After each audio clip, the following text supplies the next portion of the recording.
اعوذ باللہ من الشیطان الرجیم، بسم اللہ الرحمن الرحیم۔ کل میں نے آپ سے وعدہ کیا تھا کہ میں آپ کو اپنی رائے بتاؤں گا کہ ووٹ کس کو دینا چاہیے اور کس کو نہیں دینا چاہیے۔ اس سے پہلے ایک دو چھوٹی چھوٹی باتیں۔ ایک تو کل کابینہ کا اجلاس تھا، اس میں پرویز خٹک صاحب اور حماد اظہر صاحب کے درمیان آپس میں کچھ اپلش شروع ہوئی اور وہ کرتے کرتے پہنچ گئی، اللہ بھلا کرے، آپ کے وزیر اعظم صاحب تک، اور وزیر اعظم صاحب نے اس پہ برہمی کا اظہار کیا اور وہ تھوڑا بہت معاملہ ہوا اور ختم ہو گیا۔ کل سارا دن 24 گھنٹے پروگرام پہ پروگرام، گھنٹوں کے پروگرام اس پہ ہوتے رہے ہیں کہ یہاں پہ پاکستان میں جو ہے نا وہ تحریک انصاف میں بغاوت شروع ہو گئی اور فلاں شروع ہو گیا اور فلاں شروع ہو گیا اور فلاں شروع ہو گیا۔ تو میرے پیارے بھائی، عمران خان کے کاموں کی اکثریت ناقص ہے، لیکن یہ بھی تو دیکھیں کہ اس کے دور میں جتنے ضمنی الیکشن ہوئے ہیں، بالخصوص پنجاب میں اکثریت میں نون لیگ جیتی ہے۔ تو اس کا مطلب کیا ہے کہ اس کے دور میں بھی، حکومت میں ہوتے ہوئے بھی فیئر اینڈ فری الیکشن ہوئے ہیں۔ اس کی وجہ سابقہ حکومتوں کا ریکارڈ اٹھا کے دیکھ لیں، الیکشن کمیشن بھی اسی طرح سے موجود ہوتا تھا، سب کچھ اسی طرح سے ہوتا تھا، لیکن بائی ہک بائی کروک فرشتے ووٹ ڈال جاتے تھے، مردے ووٹ ڈال جاتے تھے، لیکن جیتتا تھا حکمران پارٹی کا امیدوار ہی۔ یہ واحد دور ہے کہ جس دور میں حکومت وقت تحریک انصاف کی ہے، لیکن جیت رہا ہے کہیں نون لیگ جیت رہی ہے تو کہیں JUIF جیت رہی ہے۔ اس کا مطلب ہے کہ کم از کم اتنا کریڈٹ تو دینا چاہیے عمران خان کو کہ اس کے دور میں الیکشن جو ہوتے ہیں وہ ایماندارانہ، منصفانہ اور شفاف طریقے سے الیکشن ہوتے ہیں۔ اور اگر اس سے 1000 سال پیچھے چلے جائیں تو بحیثیت مجموعی ہم کیا عوام کی حکمرانی کے قائل ہیں بھی صحیح ہے؟ نہیں، ہرگز نہیں۔ ہمارے اوپر ہندو مہاراجاؤں نے حکومت کی جو ہمیں انسان سمجھتے ہی نہیں تھے، وہ دوسرے درجے کی، تیسرے درجے کی مخلوق سمجھتے تھے، چاہے ہم ہندو تھے، چاہے ہم مسلمان تھے، جو بھی تھے، وہ چھوت چھات آج تک ہمیں پتہ ہے۔ ہم اس قابل ہی نہیں ہیں کہ ہمیں جمہوریت راس آئے، لیکن حالات کی ستم ظریفی دیکھیں کہ یہ 2022 ہے۔ 2022 کے میں آپ جمہوریت کے علاوہ یا جمہوریت کا لیبل لگائے بغیر آپ کا گزارا ہی نہیں ہے۔ اور تیسری سب سے بڑی اہم وجہ کہ ہمارے پاس واحد طاقت ہی ووٹ ہے، واحد طاقت ووٹ ہے۔ تو ووٹ کس کو دیں؟ اب عمران خان کو آپ نہیں دینا چاہتے، بالکل نہ دیں، لیکن کیا اس کا حل یہ ہے کہ جو ماضی میں، 2 مثالیں دے دیتا ہوں آپ کو۔ ایک بندہ تھا لٹیرا، پیپلز پارٹی کا، زرداری، اس نے لوٹا، رج کے لوٹا، اس نے اتنا لوٹا، پہلے گھنٹے سے لے کے آخری گھنٹے تک اس نے لوٹنے میں کوئی کسر، کوئی چیز چھوڑی نہیں۔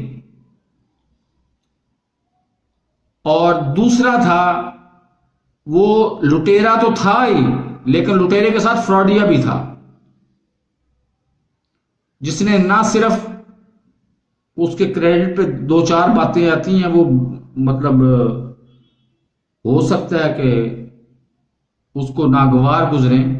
سب سے پہلے وہ 1992 میں لگ گیا پنجاب میں کہ جاگ پنجابی جاگ، تیری لگنو پگنو لگ گیا داغ،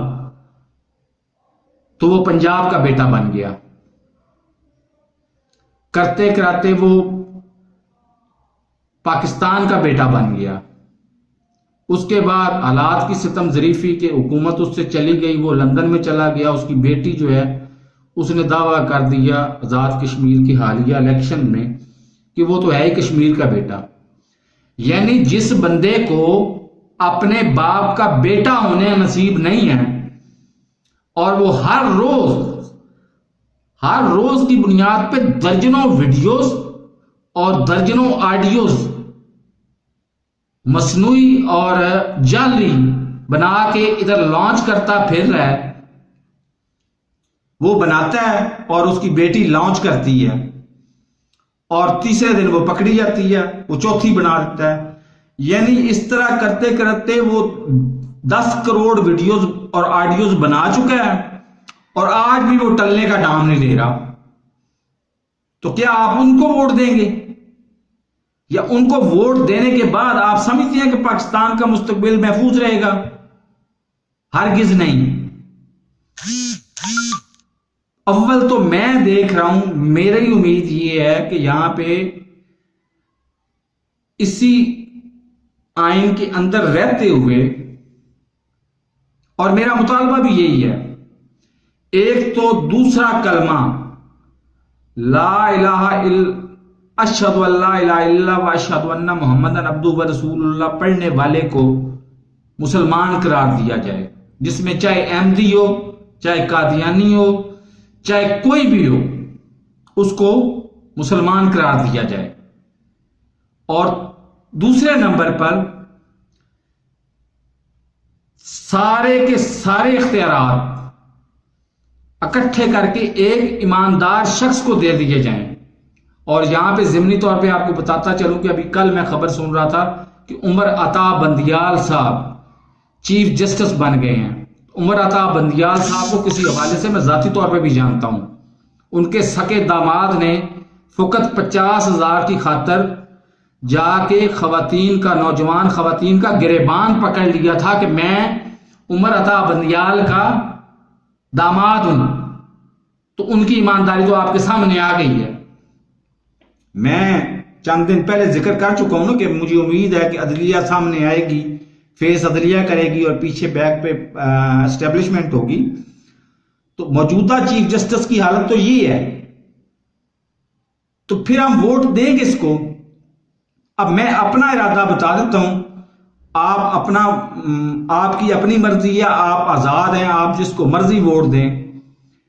میرا مطالبہ عمران خان سے یہ ہے، نمبر 1 تو وہ یہ کرے کہ پورے پاکستان 22 کروڑ عوام میں سے کوئی ایک بندہ ڈھونڈے جس کی ایمانداری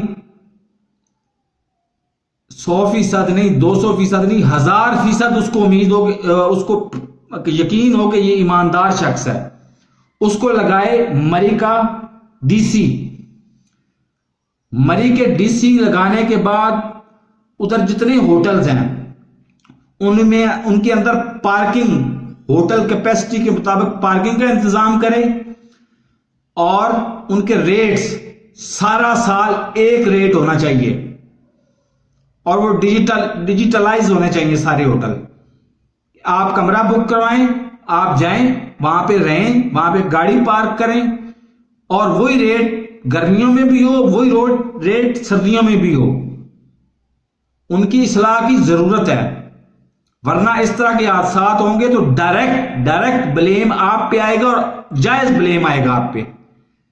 اور دوسرے نمبر پہ یہ بہت تاخیر ہو چکی ہے، بہت تاخیر ہو چکی ہے. آپ کو اصولاً تو پہلے 90 دن بعد ہی آپ کو یہ قوم سے خطاب میں کہہ دینا چاہیے تھا کہ میرے بھائی، میں جو سوچ کے آیا تھا کہ 5 سال میں حالات کو ٹھیک کر لوں گا، وہ غلط تھا. مجھے یہ حالات بگڑے ہوئے اتنے زیادہ سامنے نظر آ رہے ہیں، ان کو ٹھیک کرنے میں 15 سے 20 سال لگ جائیں گے. اس وقت اگر آپ کہہ دیتے تو شاید ہو سکتا ہے کہ پاکستان کی 95% عوام آپ کا ساتھ دیتی. لیکن اب بھی چونکہ میرا اصول ہے، میں اس اصول پہ کام کرتا ہوں کہ توبہ کا وقت کبھی ختم نہیں ہوتا، آخری سانس تک قائم رہتا ہے. تو اس کو آج بھی قوم کے سامنے آنا چاہیے اور آ کے یہی الفاظ دہرانے چاہیے. اس وقت 90-95% عوام یقین کرتے، آج 5% عوام یقین کر لیں گے اس کا، لیکن اس سے فرق نہیں پڑے گا. اس کے اندر کا سچ بول رہا ہوگا. اس کو وہ بربلا کہے کہ میں اس مزاج کا بندہ نہیں ہوں کہ ہر ایک سے بلیک میل ہوتا پھروں، مجھے اختیارات بھی زیادہ چاہیے اور مجھے ٹائم بھی زیادہ چاہیے ان بگڑے ہوئے حالات کو ٹھیک کرنے کے لیے. اگر تو وہ یہ کر لیتا ہے تو میں تو ووٹ دوں گا عمران خان کو، اور اگر وہ ٹھیک نہیں کرتا تو پھر معذرت کے ساتھ نہ میں نواز شریف کو ووٹ دوں گا، نہ عمران خان کو ووٹ دوں گا، نہ میں زرداری کو ووٹ دوں گا. میں ووٹ دوں گا ہی نہیں. یہ میرا حق ہے اور میں اس حق کو استعمال کروں گا، اور میں مطالبہ کروں گا پھر بھی پاکستان کے کنگ میکر سے، اسٹیبلشمنٹ سے، کہ کوئی ایماندار بندہ کوئی چن لیں. 22 کروڑ میں سے ایک تو ایماندار ہوگا نا. کوئی ایک ایماندار اور باصلاحیت بندہ چن لیں اور اس کو پورے کے پورے اختیارات دے دیں. وہ چاہیں تو 72 گھنٹے کے اندر اندر ان سے چیک سائن کروا سکتے ہیں. بریگیڈیئر طارق ملک جو وہ کور کمانڈر بھی رہا ہے وہاں پہ کے پی کے میں، میران شاہ میں، اس کا کہنا کیا ہے؟ صدارتی نظام. صدارتی نظام اسی کو کہتے ہیں نا، کہ آپ ایک ایماندار آدمی کو پورے کے پورے اختیارات دے دیں اور اس کو فری ہینڈ دے دیں کہ آپ نے ان سے ریکوری کروانی ہے، اور اس کے بعد ایجوکیٹ کریں ان لوگوں کو کہ آپ کرپشن سے نفرت کرو. ورنہ ہم کرپشن سے نفرت نہیں کرتے تو حالت وہی ہوگی جو آپ بھی، میں ویڈیو اپلوڈ کر چکا ہوں کہ جی اللہ بھلا کرے، جو سید وقار الحسن صاحب اور اس کے ساتھ پولیس آفیسر، میں اب کنفیوز ہوں کہ بغیرت پولیس آفیسر ہے یا کوئی اور ہے. پولیس آفیسر تو ڈیفینیٹلی بغیرت ہے، اور وہ پولیس آفیسر نہیں تو بلکہ 95% پولیس آفیسر بغیرت ہیں، سوائے 5% وہ جو حلال کا دودھ پی کے آئے ہوئے ہیں، حلال کے پیدا ہوئے ہوئے ہیں اور حلال کا کھانا جانتے ہیں، وہ پولیس آفیسر غیرت مند ہیں. ورنہ اس طرح کے پولیس آفیسر، میں واضح طور پہ کہہ رہا ہوں کہ اس طرح کے پولیس آفیسر مراد علی شاہ وزیر اعلیٰ سندھ کے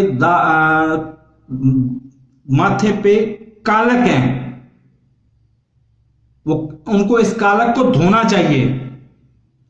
ان کے کریڈٹ پہ تو کروڑوں اربوں خربوں کی رشوت ہے نا، کروڑوں اربوں خربوں کی کرپشن ہے، لیکن اس داغ کو تو کم از کم دھونا چاہیے. باقی رہ گئے ہمارے اینکر صاحب، اب وہ چونکہ میری برادری کے ہیں تو ان کے بارے میں کچھ نہیں کہتا. میں آپ کو پھر کہتا ہوں کہ کمنٹس میں سید وقار الحسن صاحب کا کمنٹ کریں کہ وہ کس حیثیت میں بات کر رہے ہیں کہ خود جو ہے وہ جعلی دودھ کی مشہوری میں کام کرتے ہیں، اور ان کے میڈیا ہاؤس پہ وہ مشہوری کم از کم دن میں 50 سے 70 دفعہ چلتی ہے مشہوری، وہ اور وسیم بادامی صاحب. اگر ہمارا رویہ اسی طرح سے رہنا ہے تو پھر معذرت کے ساتھ ہمیں سوائے بجائے اس کے کہ پاکستانی ہونے پہ فخر کرنا چاہیے، ہمیں پاکستانی ہونے پہ شرمندہ ہونا چاہیے. آج بھی الحمدللہ، میں اپنی ذات کی بات کرتا ہوں، الحمدللہ ادھر بیٹھا ہوں، میرا بنا ہوا ابھی تک پاسپورٹ موجود ہے میرے سگے بھائی کے پاس، چونکہ وہ فیک پاسپورٹ ہے، میں نے وہ وصول نہیں کیا. میں آج بھی پاکستانی پاسپورٹ پہ رہ رہا ہوں، اور آج 14 جنوری 2022 کو میں 9 مہینے سے غیر قانونی رہ رہا ہوں، لیکن میں فخر سے کہہ سکتا ہوں کہ آئی ایم پاکستانی. تو مجھے بھی شرم آئے گی باہر نکلتے ہوئے کہتے ہوئے کہ میں آئی ایم پاکستانی. تو ہمیں عمران خان کو ووٹ نہیں دینا، نہ دیں، آپ کی اپنی مرضی ہے، آپ کا اپنا ثواب دیدی اختیار ہے، لیکن ان لٹیروں کو تو ووٹ نہ دیں جو 40 50 70 سال سے. اچھا اس سے بھی پیچھے چلے جائیں تو کیا ایوب خان نے محترمہ فاطمہ جناح رحمۃ اللہ علیہ کے خلاف بدترین بددھاندلی نہیں کی تھی جیتنے کے لیے؟ کیا فاطمہ جناح اس پہ کہنے پہ مجبور نہیں ہو گئی تھی کہ میرے بھائی نے پاکستان بنا کے غلطی کی تھی؟ اور کیا آج کل جو پورے میڈیا ہاؤسز اپنی اپنی زبان میں ایک یہی موضوع لے کے بیٹھے ہوئے تھے، ان کو یہ سوچنا نہیں چاہیے تھا کہ پوری انوائرمنٹ جو 1000 سال سے چلی آ رہی ہے، اس انوائرمنٹ میں واحد ایک قائد اعظم رحمۃ اللہ علیہ تھے جنہوں نے کافرستان تک گئے وہ، لیکن ان کی پارٹی میں الیکشن ہوتے تھے، ادھر ہر بندے کو اختلاف رائے کا اختیار تھا. اگر یہاں پہ جمہوریت آ رہی ہے تو بجائے اس کو خوش آئند قرار دینے کے آپ پتہ نہیں کن جھگڑوں میں پڑے ہوئے ہیں. تف ہے اس سٹریم میڈیا پہ کہ جو اپنے ذاتی اور وقتی مفاد کی خاطر اتنے مقدس پیشے کو اس کا بیڑا غرق کرتا جا رہا ہے. تو خدارا آپ کو اپنے اندر اختیار ہے نا. فرض کریں آپ کے والد صاحب نے کہا جی نہیں فلاں وڈیرے کو ووٹ دینا ہی دینا ہے. آپ جانتے ہیں کہ وہ وڈیرا جو ہے نا وہ پیچھے تھا کسی اور کا، اور 50 وہ پارٹیاں بدل چکا ہے. 85 سے آپ اب تک کاؤنٹ کر لیں نا، 50 وہ پارٹیاں بدل چکا ہے، اور فلاں جگہ سے اس نے یہ کھایا، فلاں جگہ سے اس نے یہ کھایا. آپ چپ کر کے بیٹھ جائیں. آپ نے جب اندر جانا ہے، جب سٹیمپ لگانی ہے تو اس وقت تو آپ نے اکیلے ہونا ہے. آپ نہ لگائیں، آپ ایسے ہی ووٹ ڈال دیں، آپ کا ووٹ ریجیکٹ ہو جائے گا. کم از کم آپ کے ضمیر پہ یہ بوجھ تو نہیں ہوگا کہ آپ نے وہ ووٹ جو ہے وہ کسی غلط بندے کو کاسٹ کی ہے.